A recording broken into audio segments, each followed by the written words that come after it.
Fadera, and these are the headlines from the Standard and Fourier newspapers. Jammeh approves 14 candidates for rival APRC faction. Latrikunda now demands action over corruption allegations. CA's JAB explains withdrawal from race. 32 Gambians evacuated from Ukraine. NPP sympathizers disapprove of 2 APRC aspiring candidates. On the international front, EU censures Museveni's son over Ukraine conflict tweet. Ukraine conflict, South Sudan urged to condemn Russia. Nigerian president to travel to UK for medical checkups. Uganda president invites South Sudan leader for talks. Those were our main news headlines, and now the news in details. Jammeh approves 14 candidates for rival APRC faction. A statement from the APRC No Alliance movement has revealed that former president and leader of the party, Yahya Jammeh, has approved 14 candidates to contest in the next month's parliamentary elections. The APRC No Alliance movement support Mama Kandeh of the GDC in the presidential elections last December, but according to the group, the alliance did not cover the National Assembly elections. The group last week told the Standard that their candidates would be nominated as independents, but can be called APRC independents.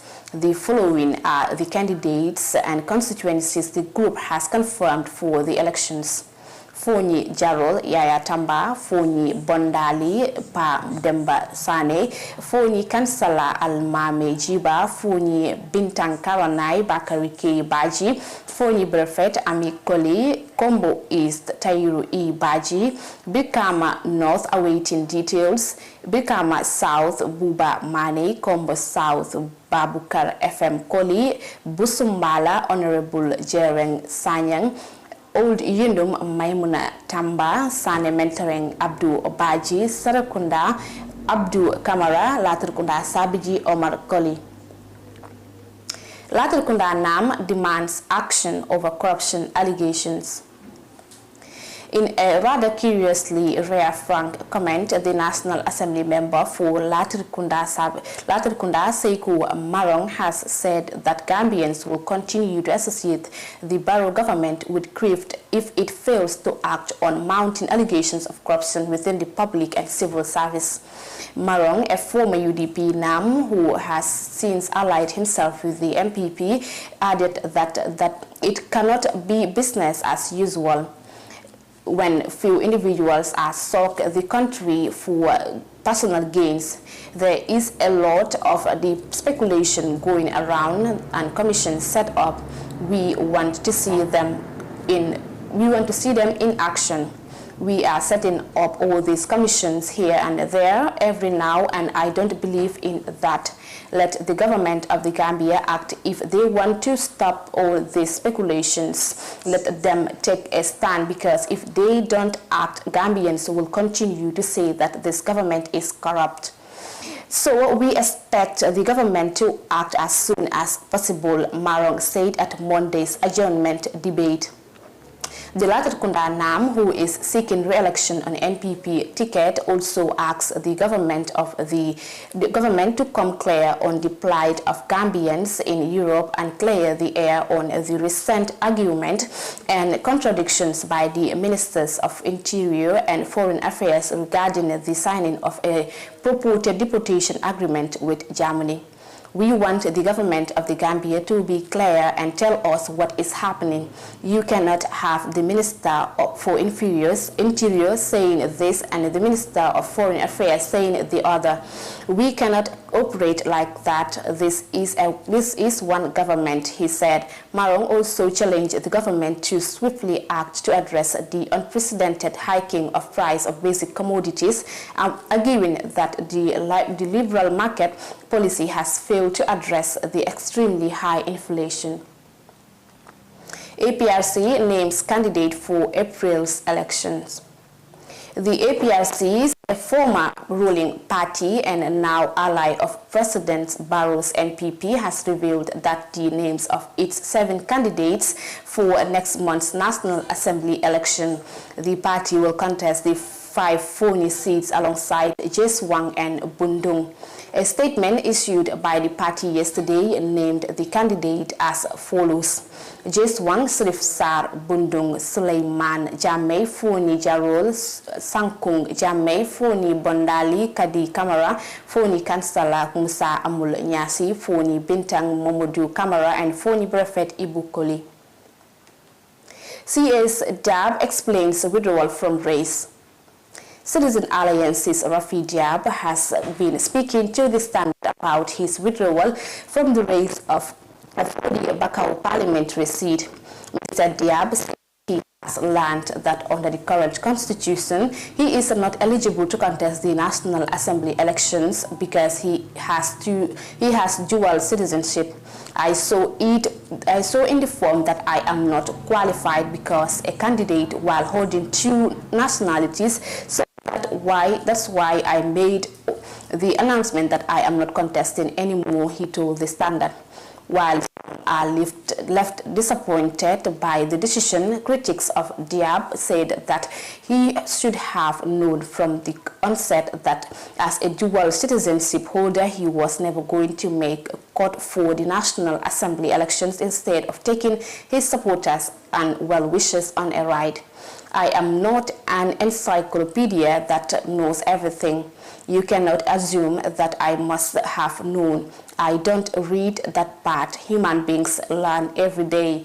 I had assumed that it's only the presidency that requires to be a Gambian citizen only. But I am not a computer, so I don't know everything, he said. He admitted that he too, like other supporters, is disappointed by the outcome.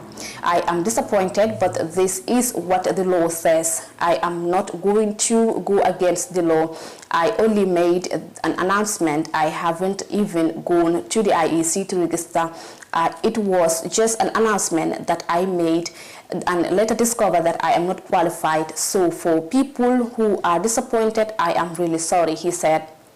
What's next? What's next? Jab said he intends to shift all his focus and energy into fighting for a new progressive constitution for the Gambia, because this current constitution was only designed to serve one man and to make him rule this country forever.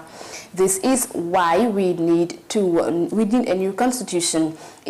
Even yesterday, I got calls from lots of folks in the diaspora who want to serve their country, but are afraid they will suffer the same fate like I did.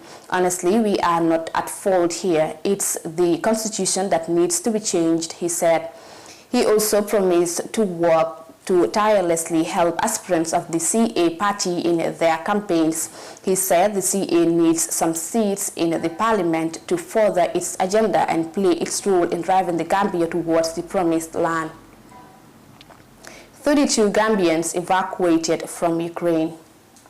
A press release read, the Ministry of Foreign Affairs, International Cooperation and Gambians Abroad announced yesterday that 32 Gambians have been successfully evacuated from conflict-stricken Ukraine. A statement from the ministry revealed that out of 32, 22 are in Poland, 8 are in Slovakia, 1 in Romania with his Ukrainian wife and child, and 1 in Budapest, Hungary. The Ministry of Foreign Affairs also gave the following updates on the matter. The government of the Gambia, through the mission in Brussels, has arranged for hotels lodging in all the above listed countries for the evacuated Gambians and provide them with means of subsistence. This offer has been accepted by the Gambians, except a few who preferred to make private arrangements. This offer of assistance will nonetheless be placed at their disposal whenever requested. The Ministry of Foreign Affairs further wishes to inform families of the evacuated Gambians and the general public that the government will facilitate the return of the evacuated Gambians home. This information has been communicated to all concerned. However, the decision to return to the Gambia or make alternative arrangements is an individual prerogative which shall be respected by the Embassy and the Ministry of Foreign Affairs. This offer shall only be approved for those who request for it. Missing woman and son found in Senegal. More than a month since their mysterious disappearance, family sources have confirmed to the Standard that Mariama Balajo and her 3-year-old son have been found in Senegal. The duo went missing just hours before her husband arrived from Europe on holidays in late January. She was reported to have gone out from their new Bruceby house with the child to shop some food for her husband and never returned. A frantic search was mounted by the police and the family, who offered $50,000 for any information leading to her whereabouts. Yesterday, a family source told the Standard that Mariama and her child have been found in Ziguinchor, Senegal, and arrangements are being made for her homecoming. Our source would not know how she was found and when she was due back home. The police PRO Superintendent Lamin Jai said his office is yet to be informed of the details, but a massive active search is still on for her. Now to the Fourier newspaper. NPP sympathizers disapprove of 2 APRC aspiring candidates. Scores of sympathizers of the National People's Party (NPP) in Bundunka, Kunda and Jeswan constituencies have expressed their disapproval of 2 aspiring candidates of the APRC who are selected to contest in the forthcoming parliamentary elections slated for the April 9, 2022. The NPP, that has just recently declared their 3 candidates in readiness to contest under their party ticket, leave the remaining 13 contesting seats to the APRC, NRP, and PPP as partners in a coalition. However, the NPP sympathizers yesterday, Tuesday, March 1st, 2022, said they have already selected their aspirants for the 4 said constituencies and will not leave the 2 seats for them, the APRC. This disapproval by the NPP sympathizers and supporters was disclosed at a meeting held at NPP's headquarters in Churchillstown yesterday, Tuesday. Sidin Jai, NPP's deputy party spokesperson, on Tuesday said the meeting was meant to orient NPP candidates to prepare for their nomination and campaigns.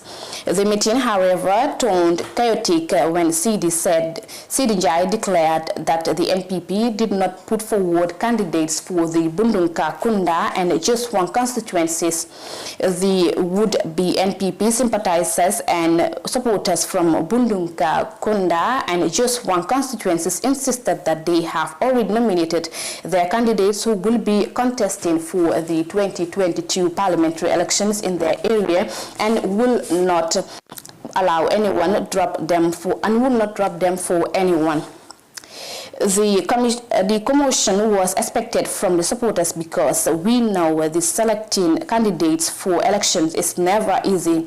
But at the end of the day, we will all abide by the decision of the party, Njai said, while maintaining NPP will still contest the 40 seats earlier declared. Mustafa Barrow, the NPP chairperson for Jeswan constituency, said that his executive has already selected a candidate who will contest under the NPP ticket in that constituency. During our previous engagements with the NPP National Executive, we were informed that the APRC will be contesting in only 5 constituencies, and we were told to go ahead with our selection at our various constituency levels.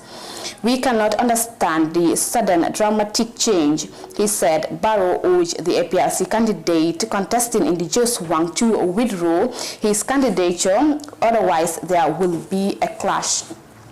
We have already done the primary selection of our constituency level and selected a candidate out of the 7 who applied to vie for the position. We cannot go back to our people and tell them that the APRC will be contesting for the seat, he said.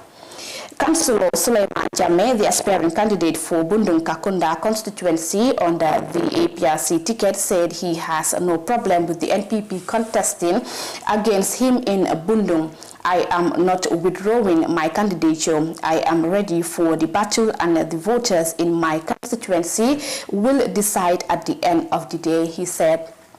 Councillor Jammeh, who declared his candidature 3 weeks ago, said he was approached by the people of Bundung Kakunda and accepted to contest for the position, and affirmed to this reporter that nothing will make him change his mind.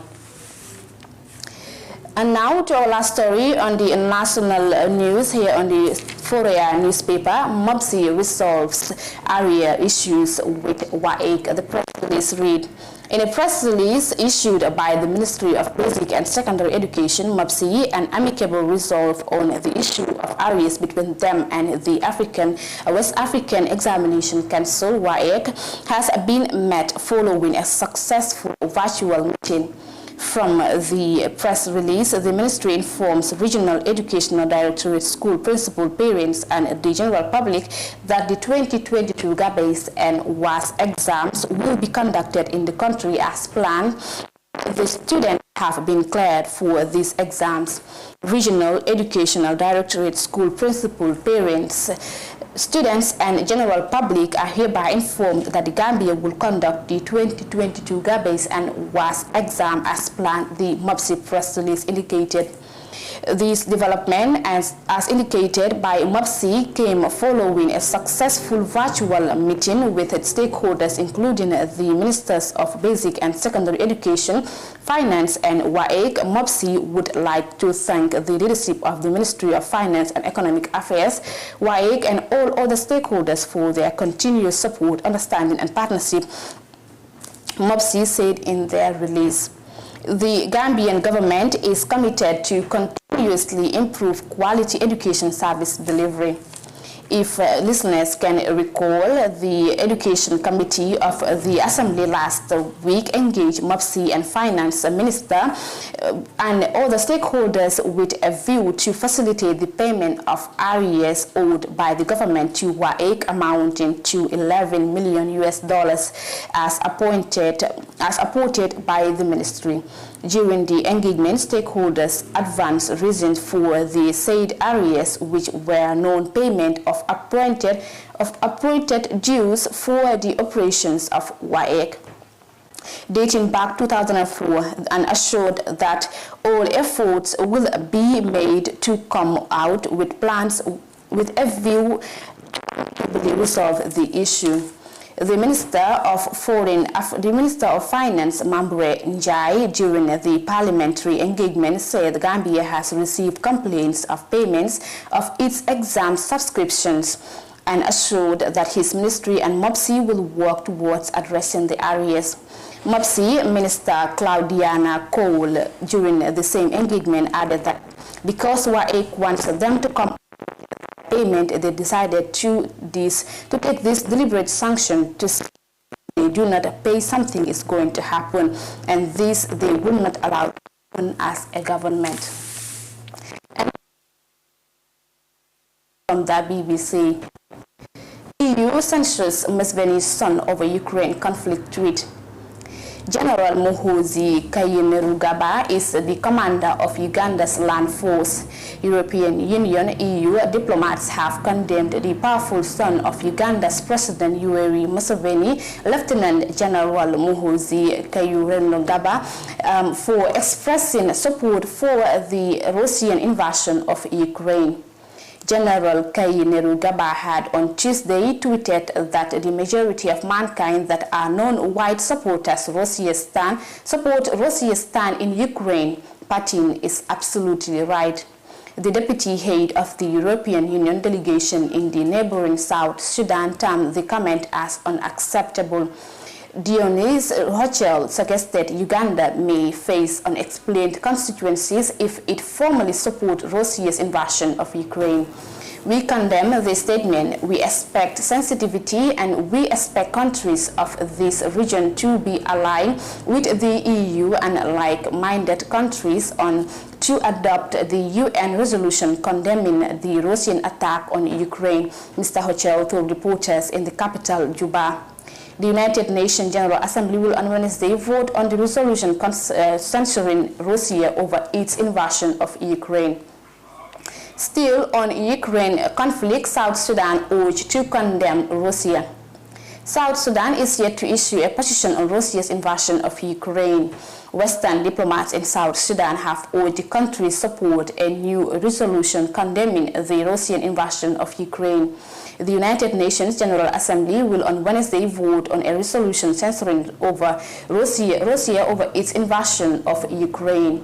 Dozens of states are expected to formally abstain from the vote or not engage at all, Reuters news agency reports. We are just hoping that as the newest members of the UN, South Sudan will stand with the UN principle and stand with his international rules-based order that is preserving us from warfare and votes with the vast majority of the international community in favor of the resolution.